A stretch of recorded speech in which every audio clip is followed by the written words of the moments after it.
You are mean. I think it's great. I just want to know who's more profitable, you or Sammy. Welcome back to Bravo Breaking News with Kim and Lisa. And today we have a very special guest, which is Lisa's new pink wreath from the iconic Kathy Hilton. That's right. And I think she's going to be a permanent guest for a while, not just through the holidays. So for those who don't know, I scored this gorgeous wreath from Kathy Hilton's pajama party through a silent auction.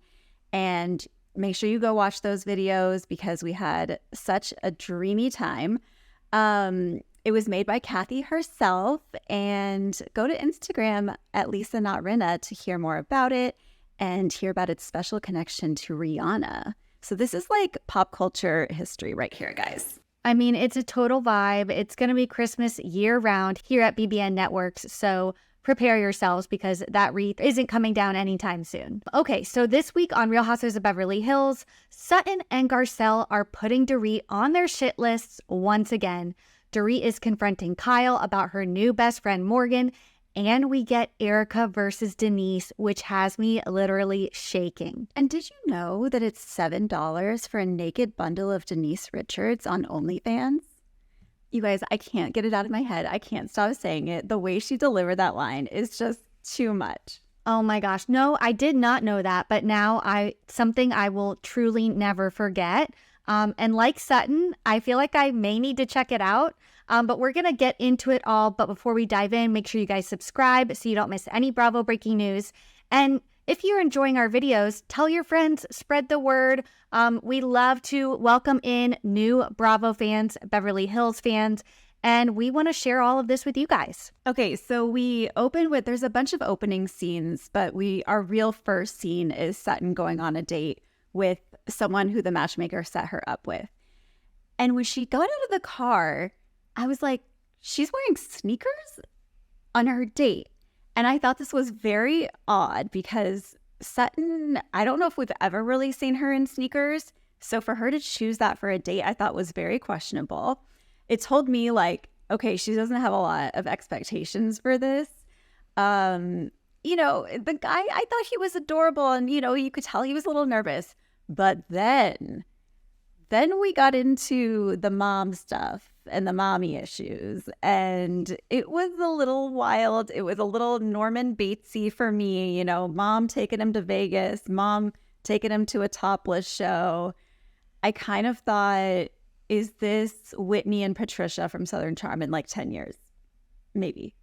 I mean, but Patricia is an icon, so I don't know. His mom would have to be quite the iconic woman to level up to Patricia, but still, it was a very cringe story. I mean, Sutton was thrown off from the beginning, even seeing his picture when the matchmaker showed it, she was put off. So this just was a fail to begin with, I feel like. But I kind of love following Sutton's dating life. It's very entertaining to watch. So there's that. But then we hop over to Kyle's house. Kyle has Anne-Marie and Dorit over. And I feel like Anne-Marie is clinging on to the only storyline that she has right now, which is she is a doctor and she wants to talk about the small esophagus issue. And they still talk about Sutton's eating, how she's contradictory, but like, let the mouse go. I don't think we should be talking about Sutton's eating. I don't think it's worth having a conversation, outside of the group or beyond what was already said. So I don't know, but the real meat of this scene was Dorit is like taken aback by Kyle and Morgan's friendship. So first of all, I guess Kyle is producing a 1-hour drama, which nobody knows about, not even Dorit. Dorit is extremely offended. Then she's like, it's like out of the blue. She's like, oh, and I hope you didn't get any more tattoos or something like that. And Kyle's like, actually, I did. And Dorit's like, what? She is taken aback. She is dumbfounded. She had no idea about this. And there is definitely some jealousy brewing there. She basically confronts Kyle and is like, what is going on? Kyle tells her not only did she get a tattoo, but she also tattooed a K on Morgan. And Dorit cannot believe it. I mean, I don't know. What were your thoughts about Dorit's reaction in this moment? It was definitely interesting because at one point, Anne-Marie said, who's Morgan? And Dorit immediately said, new best friend. As if I'm old best friend. Morgan is new best friend. I think it showed us that they are really not as close as they used to be. And Dorit said they're not taking trips together anymore. She doesn't even know that Kyle has this new show that she's working on. So these are big things. And Dorit's reaction kind of reminded me of Mo's reaction with the tattoos. Like, you don't have any more, do you? Oh, actually, I do. What? So it just kind of seems like there's this, Kyle in the past and Kyle of the future. And Dorit might be falling into that Kyle of the past bucket. And, I don't think she quite knows what to do with it. No, I mean, I don't know. I feel like anybody would feel that same way, kind of being replaced. She feels like she has been put off to the side while Kyle's shiny new toy is like her main focus right now. So I don't know. I kind of feel for Dorit, but, that takes a back seat later on in the episode. Okay, can we just stop for a second and talk about these transition songs that we're hearing between scenes? I feel like they have really taken on this whole new vibe. And it's very Selling Sunset. The lyrics, if you listen to them, are like, I got my money, I'm gonna get laid, I'm rich, honey, I'm shopping. And it's like, what is happening? It feels not Beverly Hills at all. And it's so absurd. And they keep putting it in like every transition scene. And it was just making me laugh. I did not even notice. I guess I was so focused in on the drama. I don't know. Okay. Start listening to him. I think it's because I watch with subtitles. So do I. So the lyrics come up on the screen, and it's so funny. It is very like, I'm 20-year-old going clubbing, and it just doesn't fit Beverly Hills in my opinion. It's very Selling Sunset. But the ladies do kind of go clubbing in this next scene. They're like wilding out. They're having girls' night out. Girls' night out. Lychee martinis, are flowing. We have Erica and Garcelle, and then Sutton joins, and they had a great time. They're laughing, they're sipping, they're cheersing, and it comes out that Sutton made out with her driver, and that was like, I don't think anyone would have predicted that. And I think Sutton was a little annoyed at Garcelle for sort of outing her, but getting this whole insight into her dating life and then like her kind of hookup life is, I love it because it's showing us this different side of Sutton. And I don't know, what did you think when Garcelle said that? I mean, obviously it's a little bit of a touchy subject with Sutton. She's trying to own it, but not doing it very well. But yeah. What I took away from this scene was they were totally setting up an Erica and Denise confrontation part 2. It's like, they saw what went down at the We dinner, and they were like, we need more. Like, this is TV gold. It's almost like Garcelle was being a little bit producery. She's like, oh, Denise is going to be at Taco Tuesday. And Erica's like, oh gosh, like pretending like, she didn't know. But of course she knew. Denise is going to come back. They're going to confront her. And that's when Erica whips out the iconic line, did you know it's $7 for a naked bundle of Denise Richards on OnlyFans? And the ladies are just like, what? Like, it's like Erica has this, in her back pocket, ready to pull out at a moment's notice. It's like she did some digging on Denise. And I kind of love the worlds colliding because not only is it $7 for Denise Richards' naked bundle on OnlyFans, it's also $7 for a ticket to Erica's show in Vegas. So, touche. Wow. Look at that. Okay. So, yeah, I loved it. They're obviously setting them up for a feud at Taco Tuesday. It is going to go down. We see Sutton getting ready, and she's actually looking on OnlyFans and says, I'm gonna buy some, women supporting women, right? Why not? But then it was unclear if she actually bought it or not. It seemed like it might be a little too risque for Sutton. But I think she bought it and was like, and saw it, like didn't know what to expect, and then opened it and was like, oh gosh, like it's kind of seems like she did make the purchase, but I will need confirmation of that. Sutton, if you're listening, please let us know. Okay, so we see, them riding together. Denise gets in with Garcelle, and Garcelle kind of gives her a little bit of a heads up, like, hey, Erica's probably going to want a little more clarity on what you brought up at the weed dinner. And she's probably going to want, they call it a laundry list of, kind of your complaints against her. So she's prepping Denise for this, fight. And Dorit and Kyle ride together. Dorit once again kind of confronts her. So you can tell this is really bothering Dorit because she brings it up again. And she says, I feel like you're morphing into Morgan, or you're morphing into each other.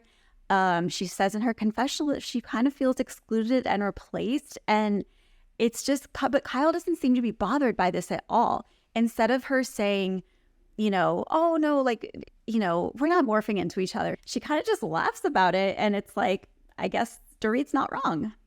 Yeah, I don't know. It definitely seems like there's still tension there. They flash back to the reunion where Dorit was kind of inserting herself into the Kathy and Kyle drama where she didn't belong. Dorit wasn't having Kyle's back. So I think Kyle's kind of like taking a breath, like not only from Mauricio, but from Dorit too. It's like she's transitioning to this whole new life, surrounding herself with like whole new people.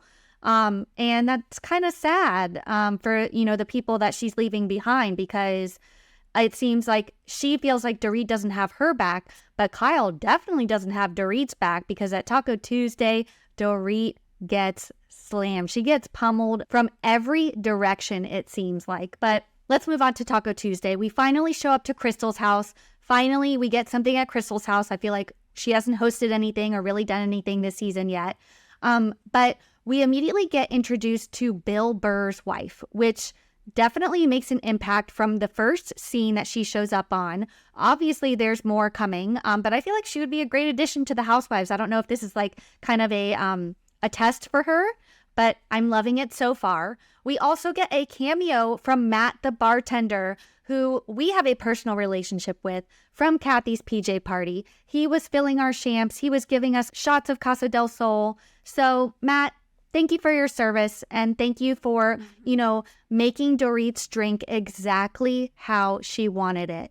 But, we do get a little bit of a different order this time, because I think that she has transitioned from carcass out to 3 lemons squeezed in really well. I think that bartenders around the world were not understanding the carcass out of it all. So she's made that little change, and I think we should all take note. Got it. Okay, so Carcass Out was so last year, and going forward, it's just squeeze them in real well, do what you want with the carcass, let's just get the drink going. Exactly. I'm into it. So then Denise arrives, and of course, Dorit is still kind of questioning where they left off after the upside down jacket incident. And what did you think of Denise's excuse? Because she's like, oh, when I got home, I had a fever of 102. And Dorit in the confessional is honestly all of us. She's like, yep, I'm buying it. Yep, it was because of a fever. Yep, that's it. I mean, I guess I wouldn't doubt it, because I do feel like her behavior at the weed party was induced by some sort of medication mixed with alcohol, and I'm thinking it was like antibiotics or something like that, cough syrup, with codeine. So maybe she was still sick, but I would feel really bad if I was at a party and then I got home and I had 102 fever. I would call people and say, I hope you don't get sick, because apparently I'm still sick. But yeah, Denise just kind of, that's why I was probably a little bit loopy and might have had my jacket on upside down. But I don't know. I feel like there was a little more something going on than just a fever. Oh yeah, for sure. I guess it's come out that she said she only had one drink prior to, attending the dinner, and she was on like just regular cold medicine. But be real, Denise, be real. Okay, so they're all arriving. Everyone is wearing like coats and things. Erica's not happy to be outside because she's cold. And then Sutton walks in a bright and airy butterfly adorned sundress with no coat to be spoken of. and a shawl on her arm, but not, around her. And as soon as she walked in, I was like, this does not fit the mood for a dinner, A. And B, it seems to be quite chilly. So what is happening? And immediately we hear Denise go, what the fuck is Sutton wearing? And I was dying because you don't usually hear Denise say stuff like that.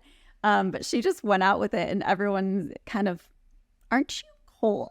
Okay. We also get Kim Richards. Again, this is the 3rd episode in a row. I'm loving it. We hear that Dorit might have tried to steal Avi from Sutton.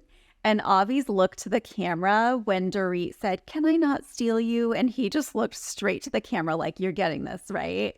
For the record, this is what happened. And here's my reaction." I think Avi adds, I love his little appearances because he is just some comic relief. And okay, so then we kind of move the party inside. Everyone's happy.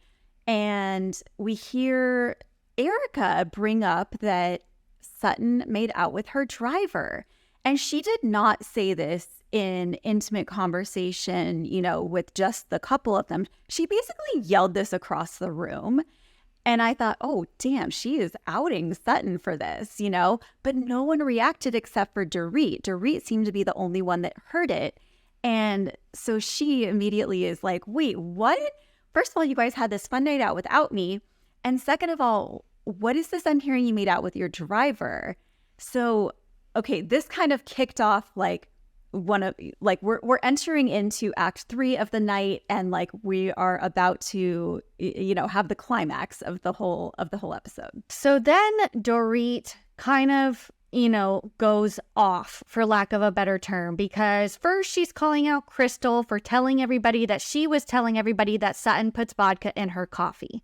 But that seems to not last very long. That gets, buttoned up and resolved really quick. Which, by the way, Dorit did say that. Certainly did.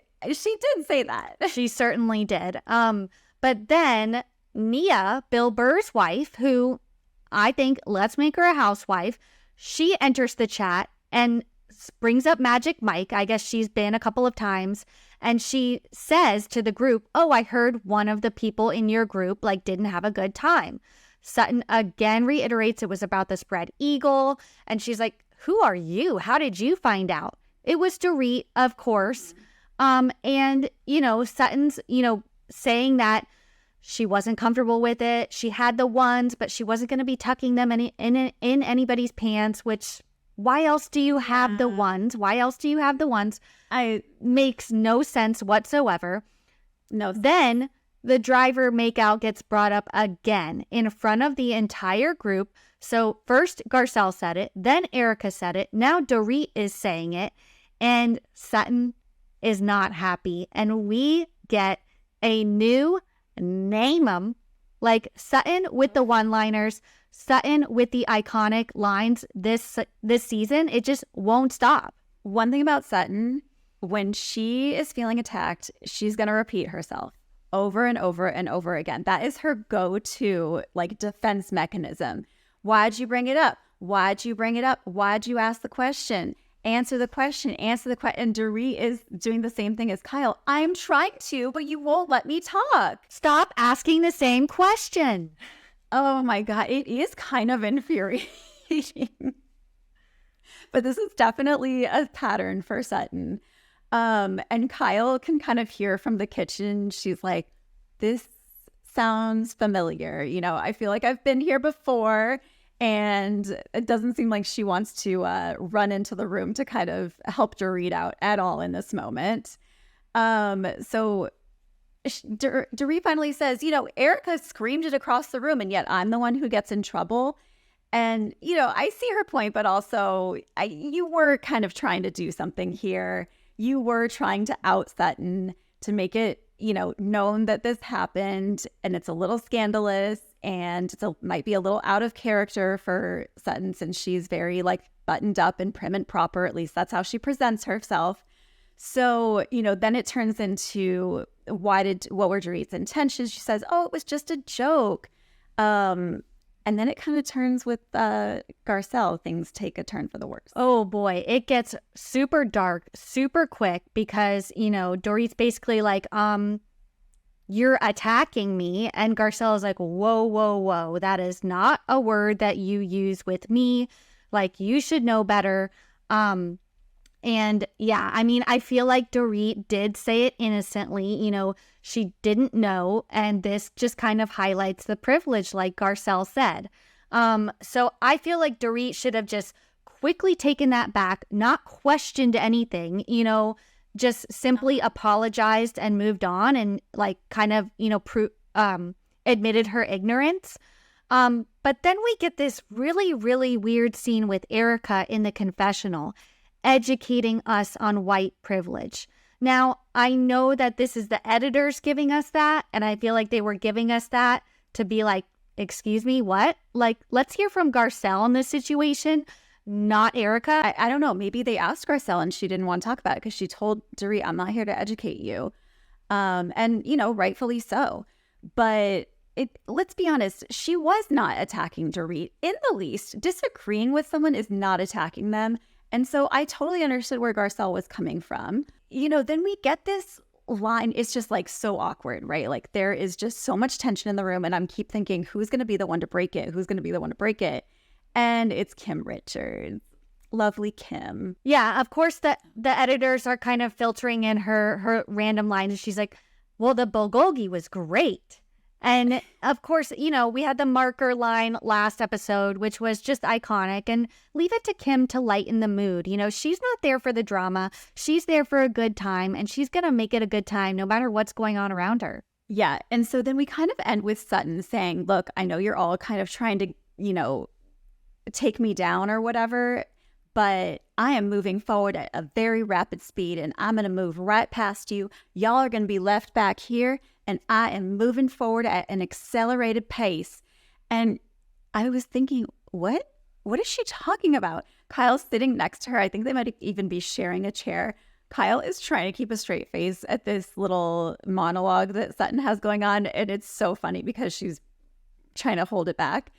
But basically she's saying, I don't care what anyone thinks about me. You guys can talk about me as much as you want because I know that I'm accomplished. I know that I'm going to be accomplishing even more and you can't bring me down. Yeah. And it kind of seems like Dorit is ready to end this conversation. She flips the script and points it directly at Erica, basically like out of the blue. She's like, well, Erica, don't you have something to bring up to Denise?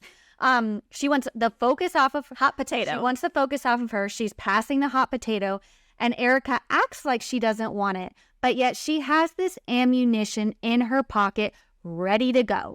Of course, Denise is bringing up the threesome. Why'd you bring up the threesome in front of my kids, et cetera, et cetera? You imply that they have already had a threesome or knew about the threesome. And then Erica, shots fired. She's like, well, your daughter is on OnlyFans, which is true. And she has a point. And then she goes, who's more profitable, you or Sammy?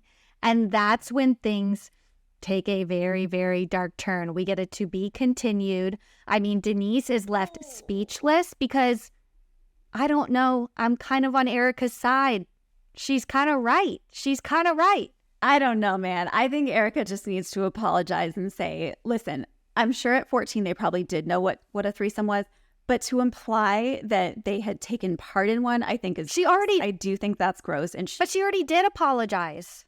Not for that part specifically. I think Denise wants to hear that part specifically. Again, Erica kind of doubled down tonight by saying they all have phones. They know what these things are. I think Denise did not like her implying that her 14-year-old had partaken in a threesome, and that Erica hasn't really apologized for that specifically. So, but regardless, this is like, oh, that is a big grenade to throw over to Denise Richards, and I can't wait to see what she does with it. Yeah, we're left with that black screen, white text to be continued, which always leaves me on the edge of my seat. So I think, will we be getting an episode next week? I know it's Christmas week, but hey, it's Wednesday. We're past the holiday. I really hope we're getting a new Beverly Hills next week because I need to know what happens. I need to see Denise's reaction to all of this. So thanks for tuning in. We will be here next time to cover the aftermath of Erica's shots fired at Denise. Thanks for watching, everyone. We will see you next time. Happy holidays. Happy holidays.